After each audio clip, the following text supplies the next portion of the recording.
కర్ణాటక విజయం తమకు మరింత జోష్ నింపిందని, ఈ జోష్తో రెట్టింపు ఉత్సాహంతో కాంగ్రెస్ పార్టీ తెలంగాణలో సైతం తమ సత్తా చూపెడతామని కాంగ్రెస్ పార్టీ రాష్ట్ర జనరల్ సెక్రటరీ నగేష్ రెడ్డి అన్నారు.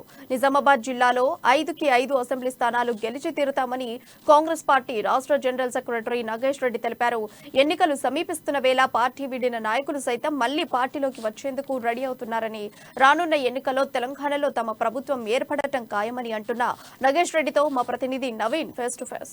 కర్ణాటకలో అధికారం చేజిక్కించుకున్న తర్వాత ఫుల్ జోష్ మీద ఉన్నటువంటి అస్సాం పార్టీ ఇటు తెలంగాణపై ఫోకస్ పెట్టింది. అధికారమే లక్ష్యంగా ఇటు పావులు కదుపుతుంది. ముఖ్యంగా నిజామాబాద్ జిల్లాలో కూడా ఉన్న 9 స్థానాలకు 9 స్థానాలు కూడా గెలిపేందుకు కూడా ప్రణాళిక రచిస్తుంది. అయితే దీనిపై మనతో మాట్లాడడానికి కాంగ్రెస్ పార్టీ రాష్ట్ర జనరల్ సెక్రటరీ అలాగే మార్కెట్ కమిటీ మాజీ చైర్మన్ నాగేష్ రెడ్డి గారు ఉన్నారు. వీరు అడిగి మరి తెలుసుకున్నాం. చెప్పండి, ఇటు కర్ణాటక ఎన్నికల తర్వాత తెలంగాణలో ఎలా ఉంది పరిస్థితి?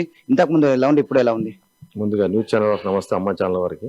ఎప్పుడైతే కర్ణాటక ఎన్నికల తర్వాత ఈ యొక్క జిల్లాలో చాలా మటుకు గ్రాఫిక్ పెరిగింది. ఎందుకంటే 2 ప్రభుత్వాలు ఇటు కేంద్రంలో కానీ బీజేపీ కానీ రాష్ట్రంలో బీఆర్ఎస్ పార్టీ కానీ 9 సంవత్సరాలు అధికారంలోకి వచ్చిన తర్వాత వారు ఇచ్చిన వాగ్దానాలు కూడా ఇప్పటి వరకు కొన్ని నెరవేర్చలేకపోతున్నారు. గతంలో కాంగ్రెస్ ప్రభుత్వం ఉన్నప్పుడు 10 సంవత్సరాలు కాంగ్రెస్ ప్రభుత్వం పాలన చేసింది. అప్పటి మా ముఖ్యమంత్రి రాజశేఖర రెడ్డి గారు 1600 కిలోమీటర్ పాదయాత్ర చేసి ఏదైతే ప్రతి నియోజకవర్గాన్ని గ్రామాన తిరుగుతూ వారి సమస్యలు తెలుసుకొని వారికి ఉన్న ఇబ్బందులు ఎలా ఉన్నాయి ఏమున్నాయని చెప్పి వారు ప్రతి ఒక్క అంశాన్ని కూడా తూచ తప్పకుండా వారు అధికారంలోకి వచ్చిన తర్వాత నెరవేర్చడం జరిగింది. ఇటు పెన్షన్లు అయితేనేమి, మొట్టమొదటి రైతులకు ఉచిత కరెంటు పాత బకాయిలు రద్దు చేయబడని 1200 కోట్లు మొట్టమొదటి సంతకం పెట్టడం జరిగింది.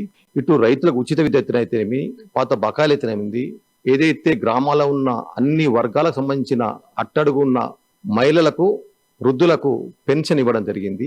ఏదైతే గత టీడీపీలో ఉన్నప్పుడు ప్రతి గ్రామానికి 20 నుంచి 30 పెన్షన్లే ఉంటుండే. ఆ పెన్షన్లు అనేటి అలా చనిపోతేనే కొత్త వారికి ఇచ్చే విధంగా ఉంటుండే. ముందుగా రాశిడి వచ్చిన తర్వాత అర్హులైన ప్రతి ఒక్కరికి గ్రామాలలో సుమారు 300, 400, 500 గ్రామాన్ని పాపులేషన్ బట్టి ప్రతి గ్రామం పెన్షన్ ఇవ్వడం జరిగింది. ఆ పెన్షన్ అనేది అన్ని వర్గాలకు, ముసలి వాళ్ళకు, పేదవాళ్ళకు ఇవ్వడం జరిగింది.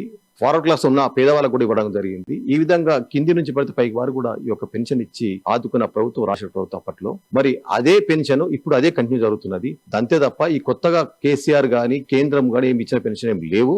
మరి దాన్ని ఇప్పుడున్న ఎవరైతే పెన్షన్ దారులు దీన్ని గ్రహించాలని మేము అనుకుంటున్నాము, వాళ్ళు కూడా గ్రహిస్తున్నారు. ఎప్పుడైతే కర్ణాటక ఎన్నికల తర్వాత చాలా మార్పు వచ్చింది. ఎందుకంటే కేసీఆర్ గలగల పారే నీరు ఇస్తాను, ఇంటికి ఒక ఉద్యోగము, గలగల పారి నీరు వస్తా అని చెప్పిండు.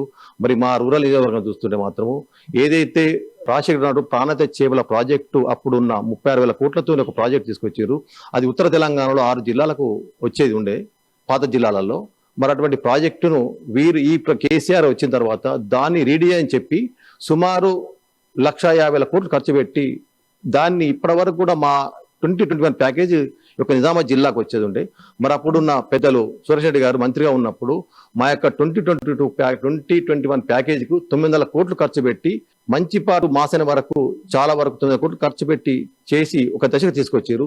ఇంకొక 300 కోట్లు ఖర్చు పెడితే మా రూరల్ నియోజకవర్గానికి సుమారు 1,84,500 ఎకరాలకు సాగునీటి వచ్చేది ఉండే. మరి దాని ఇప్పటి వరకు 9 సంవత్సరాల నిరుపయోగం ఉంది. వారు ఈ మధ్యన రీడిజైన్ అని చెప్పి పైప్ లైన్ తీసుకొచ్చారు. పైప్ లైన్ అనేవి ఎక్కడెక్కడ పడి ఉన్నాయి తప్ప వారి కమిషన్ల కోసం పైప్ లైన్ తెచ్చారు తప్ప ఇంతవరకు కూడా పని చేపట్టడం లేదు.